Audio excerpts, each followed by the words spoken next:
কুবরাকে বিশ্ব নবী বলেন, খাদিজা তুমি আওয়াজ বন্ধ করে দাও, তুমি কেঁদো না, আশা করি কোন ফেরেশতা তোমার সাথে বেয়াদবি করবে না।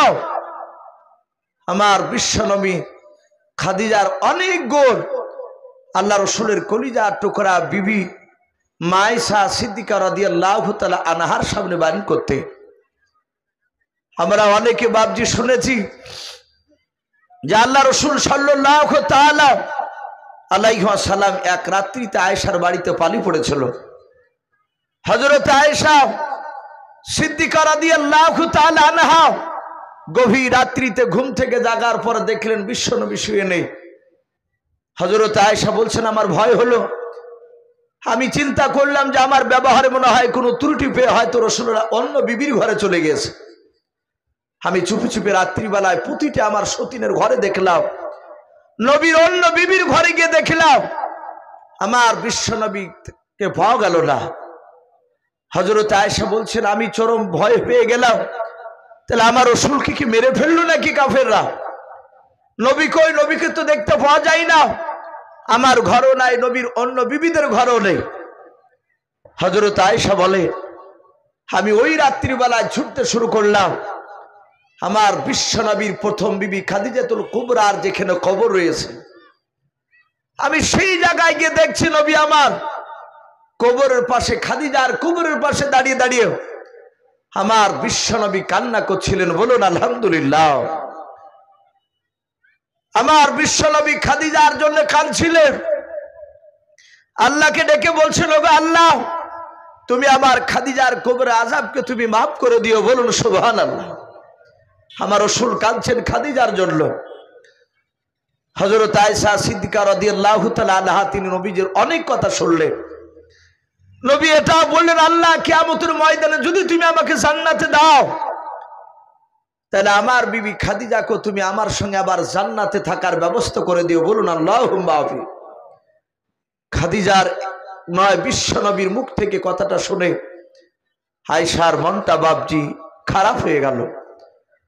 আয়েশা যতই রাসূলুল্লাহর বিবেক হাজার হলো তো সে তো মানুষ। হযরত আয়েশা তাড়াতাড়ি করে এসে বাবজি বিছানায় শুয়ে গিয়েছে। নবী কবর জিয়ারত করে বাড়ি চলে আসলেন আয়েশার ঘরে।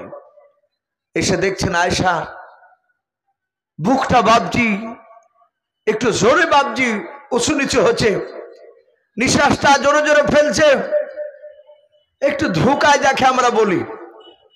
নবীজি আয়েশার বুকে হাত দিয়ে বলেন, আয়েশা কি ব্যাপার, এত জোরে জোরে তুমি ধোঁকাচ্ছ কেন? বলো। এই আয়েশা কি হয়েছে তোমার, বলো। হযরত আয়েশা সিদ্দিকা রাদিয়াল্লাহু তাআলা আনহা তিনি দেখলেন রাসূলের কাছে আর মিথ্যা বলা যাবে না। বলেন, ওগো রাসূল, আমি মিথ্যা বলি নাই, কিন্তু বলুন আপনার খাদিজার ভিতরে এমন কি গুণাবলী পেয়েছিলেন যে খাদিজার কথা আপনি আজও ভুলতে পারেন না?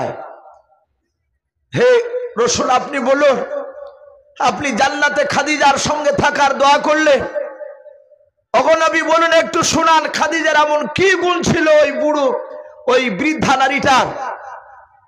আমার বিশ্ব নবীর চোখ দিয়ে পানি ঝরতে লাগলো। দরদি নবী আমার ডাক দিয়ে বলেন, ওরে আয়েশা, ওরে আয়েশা, খাদিজার যা গুণ ছিল, খাদিজা যা আমাকে ভালোবাসতো, ওরে আমার আয়েশা, 1 ঘন্টার খাদিজার ভালোবাসা আমার মনে হয় তোমার সারা জীবনকার ভালোবাসা খাদিজার কাছে তুচ্ছ হয়ে যাবে। বলুন আলহামদুলিল্লাহ। খাদিজার কাছে তুমি হেরে যাবে। ওরে আমার আয়েশা, যখন আমার কেউ ছিল না দুনিয়ায়, সেই সময় আমার সঙ্গে ছিল খাদিজাতুল কুবরা। বলুন আলহামদুলিল্লাহ। হযরত আয়েশা বুঝতে পারলেন আমার ভুল হয়েছে। সাথে হাতে নবীর হাতখানা ধরে বলছে, নবী মাফ করবে। ওগো নবী বলুন, আপনি একটা কথা শোনান কিংবা দুটো ঘটনা আপনি শোনান, আমার খাদিজার বোনটার এমন কি গুণ ছিল। আমার বিশ্বনবী কাঁদতে শুরু করলে। আমার দরদি নবী আমার ডাক দিয়ে বলে, ওরে আবার শুনে নাও আয়েশা, আমার খাদিজা আমাকে কতটা ভালোবাসতো তুমি জানো? বলে, জানি না, আমি তো খাদিজাতুল কুবরাকে আমি ভালো করে আমি দেখি নাই। ওগো নবী আপনি বলুন, আপনার খাদিজার গুণ কেমন ছিল? বিশ্বনবী বলেন, ওরে আমার আয়েশা, আমার খাদিজা আমার উপরে ঈমান আনার পর থেকে নিয়ে, আমার খাদিজা আমাকে বিয়ে করার পর থেকে নিয়ে যতদিন আমি বাড়িতে থাকতাম, ওরে আমার আয়েশা, আমার খাদিজা, আমি পয়গম্বর রাসূল বাড়িতে না ফেরা পর্যন্ত আমার খাদিজা খাবার খেতেন না। বলুন আলহামদুলিল্লাহ। ওরে আয়েশা, আমি সারা রাত যদি আমি আসতে না পারতাম, হযরতে খাদিজাতুল কুবরা সারা রাত খেতেন না। আমার বিশ্বনবী কাঁদছেন আর বলছেন, আয়েশা, খাদিজার গুণ শুনবা? বলে হ্যাঁ। বলে, আয়েশারে, আমাকে মক্কার লোকেরা আমাকে ধরে ধরে মারত, কোনোদিন পা ফেটে দিত পাথর মেরে, কোন সময় আবার কপাল ফেটে দিত, পেছন দিকের মাথা ফেটে দিত, রক্তাক্ত শরীরে মার খেয়ে কাঁদতে কাঁদতে, কোনোদিন কলমার দাওয়াত দিয়ে মার খেয়ে রাত 2টোয় 3টায় ফজরের সময় এইভাবে আমি বাড়ি যেতাম। আয়েশা রাসূলের চেহারার দিকে চেয়ে চেয়ে কথাগুলো শুনছিলেন। আল্লাহর নবী বলেন, আয়েশা, আমি কোনো দিন মার খেয়ে রক্তাক্ত শরীর নিয়েও ওই গভীর রাত্রিবেলায় খাদিজাতুল কুবরা বলে ডাকতাম, ওরে আয়েশা, দরজাখানা এইভাবে আপনার লাগানো থাকতো, আমি যাতে একবার ডাক দিয়ে বলতাম খাদিজা, আর খাদিজাকে দ্বিতীয়বার ডাকতে হতো না।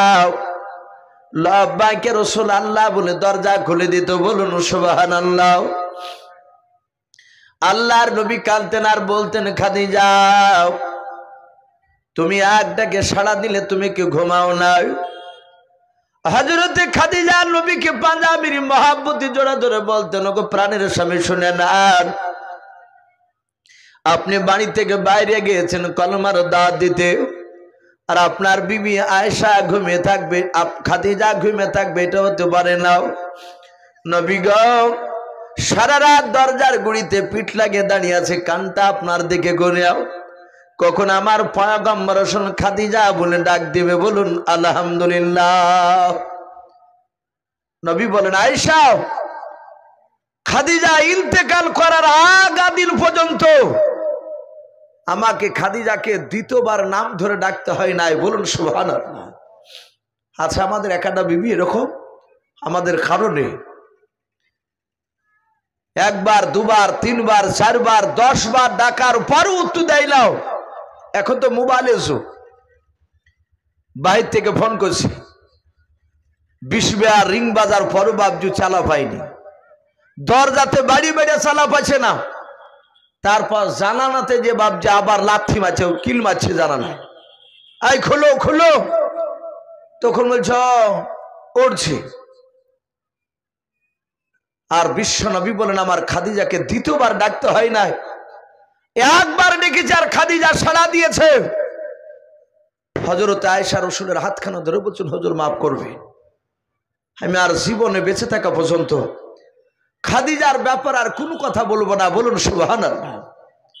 আমি আর খারাপ ধারণা আপনাকে করব না, রাসূল আপনি আমাকে ক্ষমা করে দেন।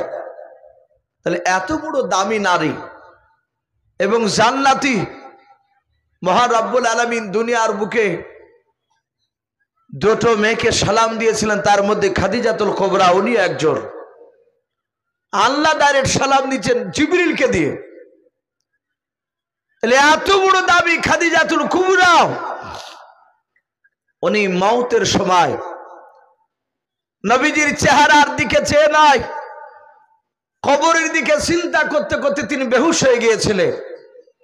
আর সেই খাদিজাতুল কুবরা রাদিয়াল্লাহু তাআলা আনহা, ওনার জীবনীতে বাবজি এসেছে, আমার বিশ্ব নবী বলেন, ওরে খাদিজা, তুমি কেঁদো না কেন, তুমি বেহুশ হয়ে গিয়েছিলে বলো।